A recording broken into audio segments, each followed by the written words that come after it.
All right, guys, ClevelandMoto, another Bikes You Should Know About podcast. This one's not going back that far in the time machine. We're staying pretty local with this one, going way, way back to 2015. Not that far at all. But we got to give them credit because at 2015, we were at the very high water mark of the cafe racer movement. If it sat still long enough, it had a brat seat put on it. There was leather, brown colored vinyl being applied to anything. And everybody had the addiction to cafe racer. And it was so popular. People were spending big money on bikes from the 70s that somebody was very, very lightly assaulting with a Sawzall and just taking all the cool parts and the historic parts off the motorcycles and replacing it with shit from China. And that's not great. And BMW wanted their shot with the cafe racer thing, and they did it right here. And this is a really, really cool motorcycle because they pulled it off with a sort of German sense of Teutonic pride and just getting the job done correctly. It's right here. This is the bike. At the time when you walked into the dealership and looked at this thing, you'd go 15 grand, 16 grand, I don't know. It doesn't have a lot of the stuff that you're gonna find on the BMW 1200 RS. It's more stripped down. It doesn't even have a telelever front end. You know, BMW's got the telelever front end going. You can't feel anything coming through the front wheel to your handlebars. And to me, that's one of the major problems is you can't feel anything coming through the front wheel to your handlebars. This has got traditional, well, not so traditional, upside down forks on it. Why? They look cooler. It's got a steering dampener on it. This is a good example of what happens when a dude goes out and spends $16,000 of his hard-earned scratch at the dealership, and before he even gets home, through the magic of the internet, he spent another $3,000 on Amazon and whatnot, because the laundry list of money that was spent on this bike is just criminal. And it's why people have separate checking accounts, stuff like this. So let's start with the basics. This bike has 5,500 miles on it. It's nothing. To give you an idea how it left the factory, the way the bike showed up originally, it's 1,170 cc's. It's a boxer motor. That means the pistons do this number. It's 110 horsepower. It's 88 foot-pounds of torque. Yet, you know, always get good torque when you got a big twin, and this is a big twin. It goes out through a shaft drive. We like shaft drives. No maintenance involved. Very nicely done, too. It's got a system that basically eliminates what we call shaft jacking. You know, you crank a shaft drive bike and the chassis tends to raise up. BMW's always done a very good job of mitigating it, keeping it to a minimum so the bike doesn't get taller when you crack the throttle. About a 4.8 gallon gas tank, and what a gorgeous gas tank it is. They nailed it in the design department, and good on them for doing the metallic, you know, the nice brushed finish with the black paint.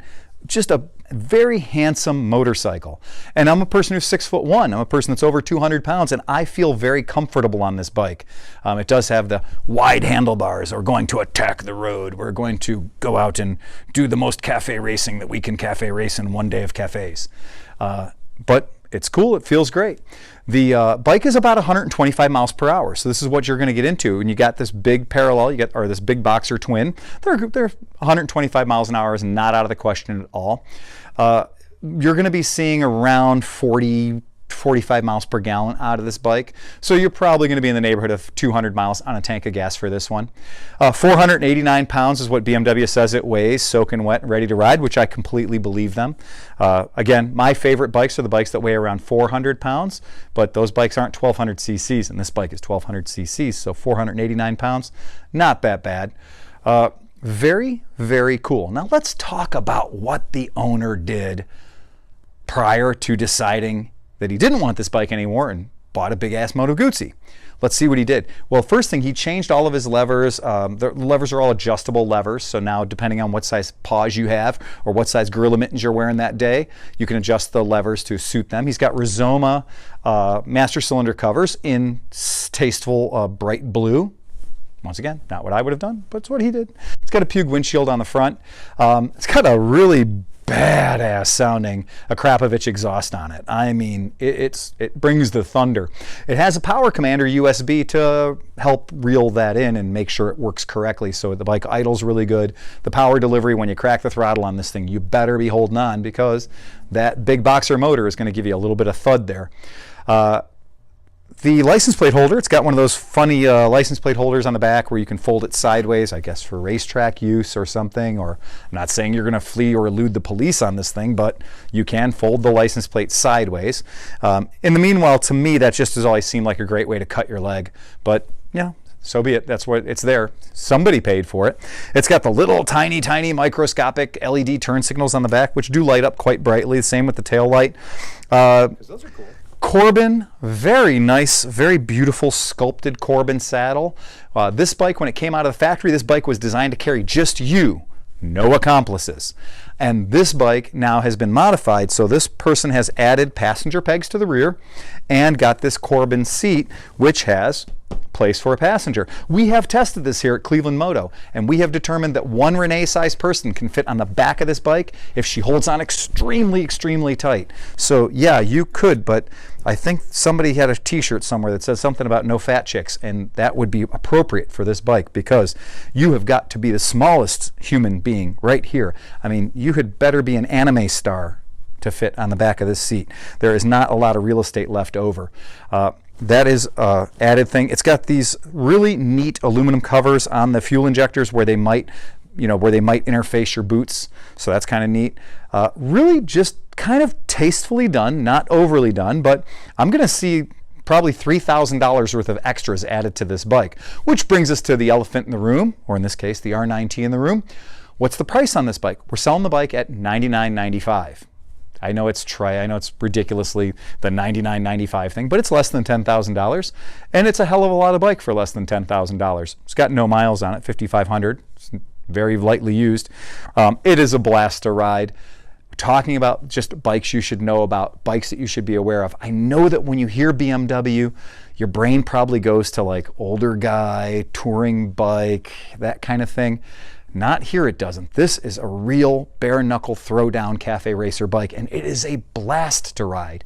And you can ride this bike aggressively. It does give you a lot of lean angle.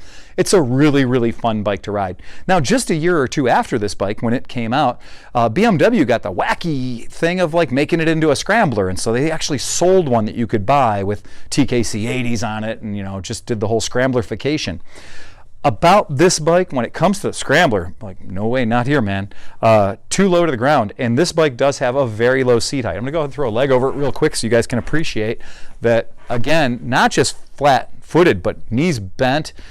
Very easy, very comfortable, very lightweight and easy bike to ride. In the riding position with my feet up, I'm not at too aggressive of a lean angle. I'm not hugging the tank too much. This is a really comfortable bike to ride. Even if you wanted to put in 400 or 500 miles in a day, that's not going to be a problem on this particular motorcycle. I really do like the way this bike sits, and I'm taller than your average bear, so this is a good thing when they get a bike that fits me well, but also can fit somebody who's like 5'6" well as well. I really do like this bike a lot. I think it's probably in that 1200cc, that 1000cc range. This bike has a lot of character, and I do dig that. You remember we talked about the CB 1100F and how good it was and how perfect it was, but the bike didn't have a ton of character. This bike has the character. So what the CB 1100 lacks, this bike has, and that's kind of neat. For a bike that you can just buy and ride, I mean, it's fuel injected, it's got all the modern conveniences. The damn thing's got ABS. I mean, it's BMW ABS too, so it's gonna, it'll keep you out of the ditch, and then it will admonish you for going near the ditch in the first place. So I really do kind of dig this bike on a visceral level. I think this bike has a lot of good attitude. They managed to pull off that magic combination of having an attitude cafe racer, but not diminishing its handling and its performance in the process. They've given us a great bike here. And for somebody who's interested in doing that, and yet don't want to build your own cafe racer, you don't want to spend the time, you don't want to take the effort, you don't want to cut up a bike from the 70s, well, BMW did it all for you. It's here, it's ready to go. Put the gas in it and go take this thing for a ride. This is going to be an excellent bike for you. You want to find out more about it, you're going to reach out to us, www.clevelandmoto.com. You're going to pick up the phone, you're going to call us at 216-795-5580. Remember, we accept comments in the bottom. We're not going to beat you up. This is not a pay-to-play thing. We want to know what your experiences are with R9Ts.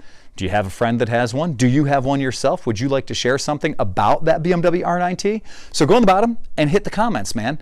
You will find that I do respond to the comments. I read them, we check them out. We want to know what folks are saying about this stuff.